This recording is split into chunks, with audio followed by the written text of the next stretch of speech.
Hello, diabetic ఫ్రెండ్లీగా నేను ఈరోజు తీసుకున్న బ్రేక్ఫాస్ట్ని మీతో షేర్ చేసుకుంటున్నాను. చాలామంది మీరు బ్రేక్ఫాస్ట్లో ఏం తీసుకుంటున్నారు అని అడుగుతున్నారు. సో నాకు ఈరోజు కొంచెం టైం దొరకడం వల్ల నేను ఇది ప్లాన్ చేశాను. ఈరోజు నేను అరికెల ఇడ్లీ తీసుకున్నాను, అంటే కోడ మిల్లెట్ ఇడ్లీ. అరికెలు మరియు మినపప్పును ఈక్వల్ క్వాంటిటీలో ఓవర్ నైట్ సోక్ చేసి బ్యాటర్ లాగా ప్రిపేర్ చేస్తే ఈ మిల్లెట్ ఇడ్లీస్ చాలా సాఫ్ట్గా వస్తాయి. అది కూడా నేను ఓన్లీ 3 ఇడ్లీస్ మాత్రమే తీసుకున్నాను, including coconut chutney and flax seed powder. As you all know, కోకోనట్లో గుడ్ ఫ్యాట్స్ ఉంటాయి కాబట్టి నేను కోకోనట్ను ఎక్కువగా ప్రిఫర్ చేస్తాను. అలాగే ఫ్లాక్స్ సీడ్స్లో ఒమేగా 3 ఫ్యాట్స్ చాలా మంచి పరిమాణంలో ఉంటాయి.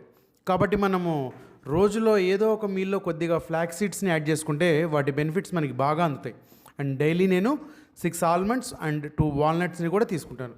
దీనివల్ల ఏమవుతుందంటే ఎక్కువగా బ్రేక్ఫాస్ట్ తినాలి అనే క్రేవింగ్స్ బాగా తగ్గిపోతాయి. ఆల్మోస్ట్ లంచ్ టైం వరకు మనం వర్క్లో బిజీగా ఉన్నా కూడా స్టమక్ ఫుల్గా ఉన్న ఫీలింగ్ ఉంటుంది. అన్నెసరీ మార్నింగ్ క్రేవింగ్స్ కూడా చాలా వరకు తగ్గిపోతాయి.